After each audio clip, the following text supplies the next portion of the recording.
Well, all our next guest wants is to be a dad. So what's holding him back? Well, Garry White has some ideas. He's the author of My Quest to be a Single Dad. Welcome, Garry. Glad to have you. Glad to be here. Yes, you are a professor. You come with many tremendous accolades, but probably the one that is most on your radar has been this quest you've been on for 30+ years. Yes. Tell us how and why this all began. When I was 21, I realized that I really didn't want to create life. I wanted to save a life, and I decided being an adoptive dad would probably be the way to go. Yeah. So at 27, I started to pursue this quest, and it's been a very hard journey. Yes. And one of the things I'm interested in knowing is, you know, we hear constantly in the news, we read in the newspaper about how many kids are waiting to be adopted and who want to be adopted. So probably starting out, you thought this was going to be easier than it was. Yes, and there have been many a times I thought it was going to go, only to have the door slammed in front of my face. Yeah, so tell us about the first hurdle, Garry. You're going through the process, you're doing everything right. I mean, you're a person who has worked with several social organizations. You've counseled young people who've been on the road to no return and helped them back. And so you come with a list of qualifications that would say this person is ideal. Tell me about the first hurdle you face. Well, unfortunately, and this is in my book, during a pre-placement visit for an adoption, I had an anxiety attack, and it was a result from trying to help a teenager who was in the foster care for 9 years, and and trying to help him was very traumatic, and it traumatized me. And then a few months later, when I was presented with a boy to adopt, that trauma hit me. And although several practitioners say this is a dead issue, and this happened over decades ago. Yeah. Decades ago. Right, but it was always in your file, and so they would go back and say, well, you've had this panic attack. We don't think you're an ideal candidate. Right, and I have the psychiatrist, I have 2 clinical forensic psychologists, backed up by 2 psychological assessments, a therapist. They all said what happened decades ago is a dead issue. There's nothing in my history that would prevent me from being a good, loving dad. So tell me what you think some of the stigmas were that you faced going in to meet with people. Was it because you were single, or what do you? Yes, there is prejudice against single men wanting to adopt. I went to the internet last night to look at several adoption agencies, and one says single females.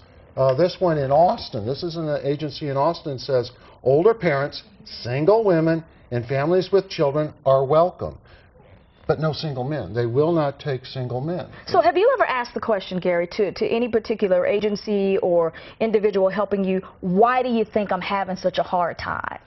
My opinion is that they think single men have dishonorable intentions. Dishonorable intentions. And that is not true. Right. Unfortunately, there are a few, but there are many, many single men who make lovely great dads, and I have communicated with several of them. Not more than a month ago, I communicated with a single dad who adopted 2 boys from the Ukraine, who lives in Abilene, Texas. Right, and you have worked as a foster parent. Yes. So you've been through the rigors of the things you could face if you take someone in, the trials and tribulations of that, and have seen them firsthand. So you know all about the problems that could come. You've done it as a foster parent. Right. So you're saying, why can't I move into actually adopting? What is the hurdle? That is correct. Well, we wanted to invite someone here today, Garry, who's with Texas Child Protective Services, who's going to join us in this next segment. But first, I want to tell people how to get your book. They might be single parents who are facing some of the same challenges that you're facing and want to know how to do this. So this is how to get your book. It's called My Quest to be a Single Dad, 30+ years trying to adopt. It's a fascinating read. Barnes & Noble Bookstore, www.amazon.com. Because let me tell you what, if there was a person you could ask, a question you could ask, you asked it all, Garry, in trying to get answers to this. So we're going to invite someone up next in our next segment who's here from Child Protective Services to see if he has some insight on this, why Garry may be having such a hard time. Stay with us. We'll be right back. Well, we are back with author Garry White. He's the author of My Quest to be a Single Dad, 30-plus years trying to adopt. Bill Whipple is also here this morning. He's with Child Protective Family Services. He's a recruiter. Bill, thank you for being here and joining us, Garry, with a conversation. So Garry comes with, you know, this story kind of chronicles his struggle, the social struggles, some of the what he believes are the legal hurdles in men who are wanting to adopt. What sort of light can you shed on this, Bill? Do you think there's a stigma with single men coming and wanting to adopt? What do you think it is? I expect that there probably is a stigma involved in that. There's also he brought up other reasons why, you know, they may have been involved initially. I haven't been involved in Garry's case or have the access to the records on that, so I can't really specifically address what may or may not have happened. Right, and it's important to point that out, that you have never worked on his particular case. Right. He talked about having a situation in his past where he suffered a panic attack that stayed in his file, and it was an issue that continued to come up. CPS looks very closely, obviously, at the mental, physical history of prospective adoptive parents. Could that be some sort of a thing long term? It can be a thing long term. I would like to think that if they're looking at an issue dealing with emotional or mental health issues and so forth, that it would be looked at equally, though, whether it be a male, female, or a couple.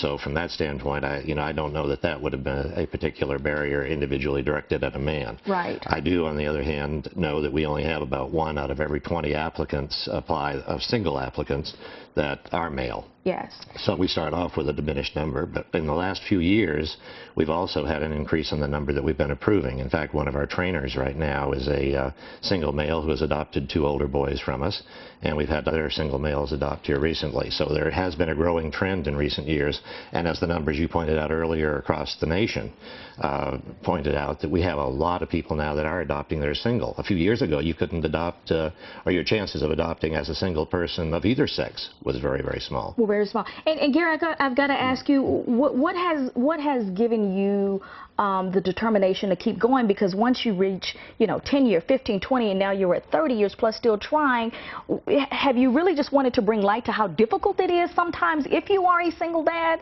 Well, I want to bring light to the issue that there are a lot of single men who would like to be dads, but for me, I'm continuing my quest. I mean, I'm going to continue my quest until I die. Now, I'd like to point something out about, I'm also a CASA volunteer. Yes, CASA, Child Advocates of San Antonio. It's a great program. And just let me stop you there, Garry. For people who don't know what CASA is, Child Advocates of San Antonio, you do what?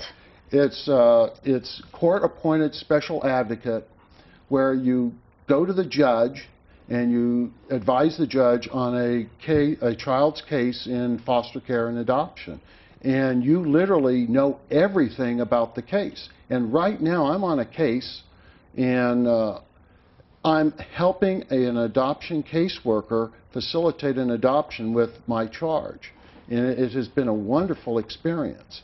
And I'd also like to add that CPS has my support in empathy, even though there have been trouble for over 30 years trying to adopt. I have better insight and understanding. So, and there's more to my story than what we can say here on the set. Absolutely. So, I mean, I want people to understand that I have no animosity against CPS. If anything, they have my support. I'm helping a CPS adoption caseworker facilitate an adoption. Yeah. They have my support. Right. So, listening to what he has said, Bill, is there any sort of advice or suggestion you can make for him? Because, obviously he's stuck with it this long. I don't think Garry's given up, I'm never wanting to help shape a young life.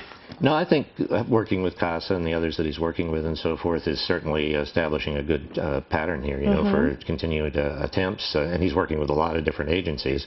I don't know that there's any one thing that's going to necessarily be able to say this will get you over that barrier. Just to give you, this is sort of funny. Last week I talked to my CASA supervisor and the director about my book. I wanted to inform them, and they started telling me, well, why don't you try again with CPS? Yeah. And we came to the conclusion that my current CASA case is going to consummate in about a month or so, and I think after that case is consummated, I'm going to talk to people and see what happens next. Yes, and certainly let it not be a deterrent or a discouraging story for single parents who do want to adopt. Maybe this case is exclusive, or maybe it's unusual in its thing. So hopefully you guys can talk more about this once we go off the air to see how you can continue to facilitate some kind of a relationship. Child Protective Services is always looking for people interested in adoption or foster care, and trust me, there are hundreds of kids waiting. www.adoptchildren.org, 210-337-3117, kens5.com/great day. I thank you, Bill, for being here. Garry, thank you for coming so much, and good luck to you.